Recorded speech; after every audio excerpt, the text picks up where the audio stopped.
Welcome to our channel where we share with you the most spine-chilling and terrifying stories.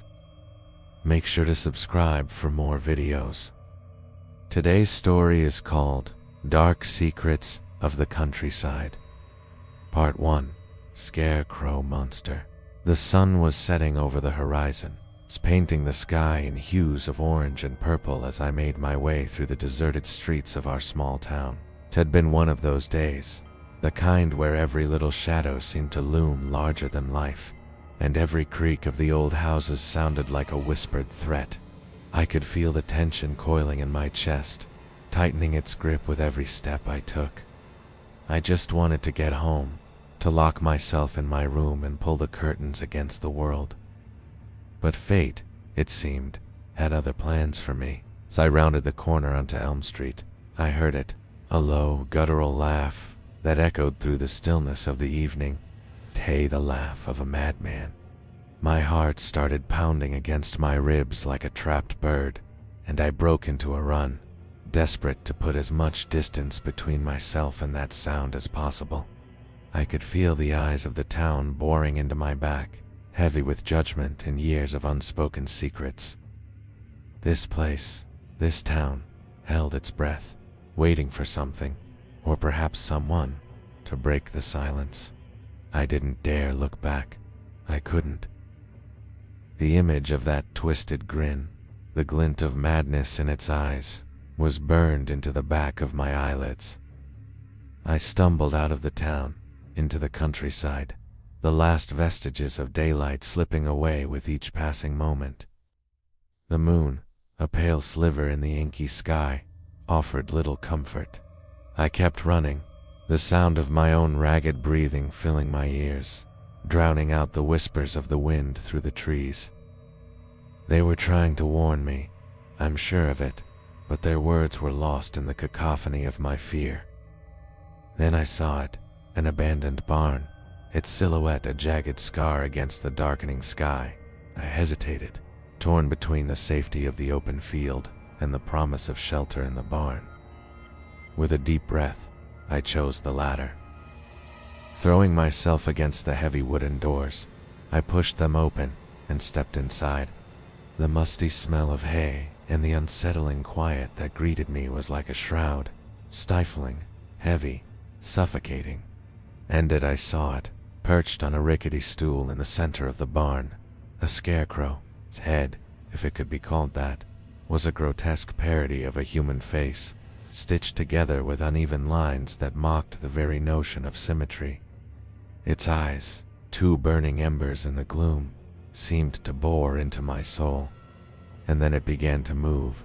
It lurched forward, its arms flailing like a puppet with broken strings. Panic seized me, and I turned to flee, but the door had vanished. In its place, only an expanse of solid wall. I screamed, a raw, primal sound that tore from my throat, but my voice echoed unanswered in the vast emptiness of the barn. Trapped, I sank against the wall, my shoulders shaking with sobs. I was utterly alone in the suffocating darkness, with a creature that seemed straight out of a nightmare. And then it spoke, its voice a raspy whisper that scraped against my sanity. "You shouldn't be here," it rasped, and in that moment, I knew I wouldn't be leaving the barn alive.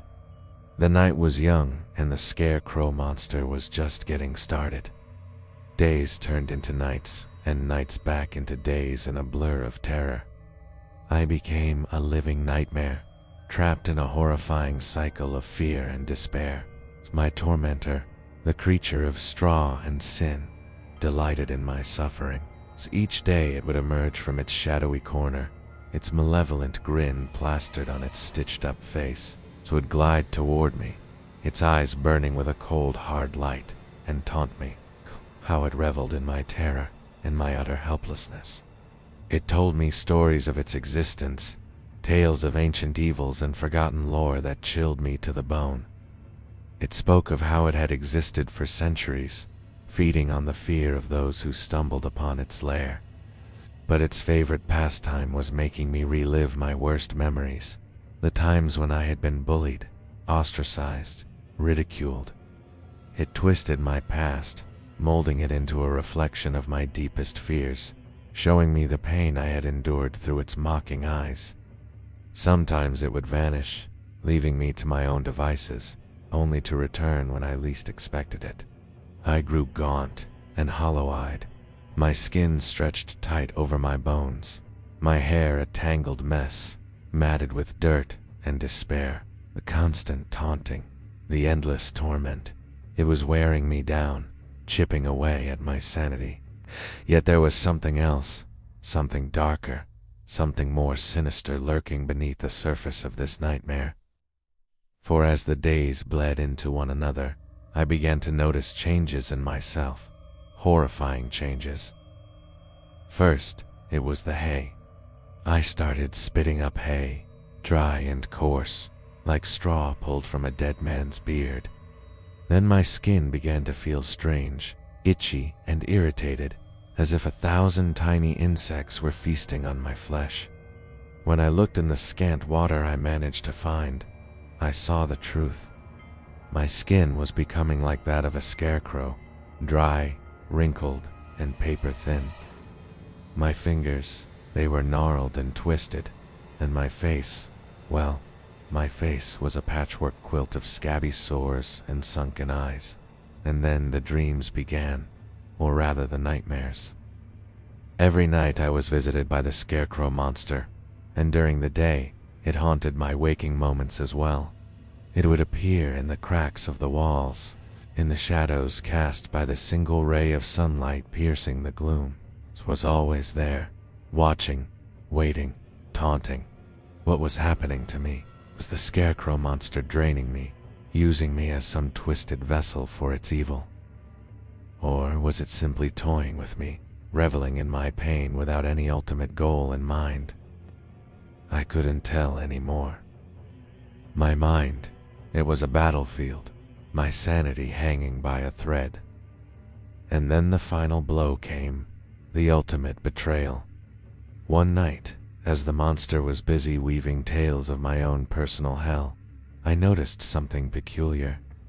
It wasn't just my memories it was dredging up, but also my bullies. Their faces swam before my eyes, distorted and grotesque. Their voices, once loud and mocking, now sounded like the buzzing of flies. And then I understood. The scarecrow monster. It was making me see what it had done to them, how it had twisted their laughter into screams, their taunts into pleas for mercy. It showed me the consequences of their actions, the dark, gruesome aftermath of their bullying. But here's the thing, it wasn't me who had hurt them. I had never laid a hand on any of them. The monster was making me believe that it was my fault, that I had caused all this, that I was responsible for their pain, and in my weakened state, I believed it. The guilt, it was overwhelming. It felt as though I had betrayed my own humanity. I hated myself for what I had done, even though I had never done those things. And the monster, oh, the monster. It basked in my torment, lapped up my anguish as though it were a fine vintage wine. It reveled in my belief, fed on my self-loathing. It grew stronger with every tear that rolled down my cheek, with every sob that escaped my lips. Sping the end, it was my own despair that led to my demise. Spade the monster. It leaned closer, its rancid breath washing over me, carrying with it the stench of decay and death. It whispered, its voice a sibilant caress, "It's time to join them, to become one of us." And as I lay there, my body withered and broken, I welcomed death as a merciful release. It filled my throat with hay, and I choked, my lungs burning as the life ebbed away from me. I could feel my skin growing taut, my limbs stiffening, my eyes dimming. And then, oh, then it happened. I became a scarecrow. When the first rays of dawn pierced through the grime-coated windows of the barn, they revealed a new scarecrow, perched on the same rickety stool. It wore my skin, inhabited my form, and it had a name stitched into its burlap sack. It was my name. The cycle was complete. The monster had claimed another victim, and the town, it seemed, would forever be cursed to walk beneath the watchful, mocking gaze of its creations. So if you ever find yourself lost and alone in the countryside, beware the lonely barn, the silent witness to so much pain and despair. And if you hear the chilling laugh of a madman echoing through the still air, run, run for your life, because once the scarecrow monster claims you, there is no escape. You will become its next masterpiece, another notch on its twisted, eternal belt. If you enjoyed this spine-chilling tale, don't forget to leave us a thumbs up and share it with your friends. Subscribe for more scary stories.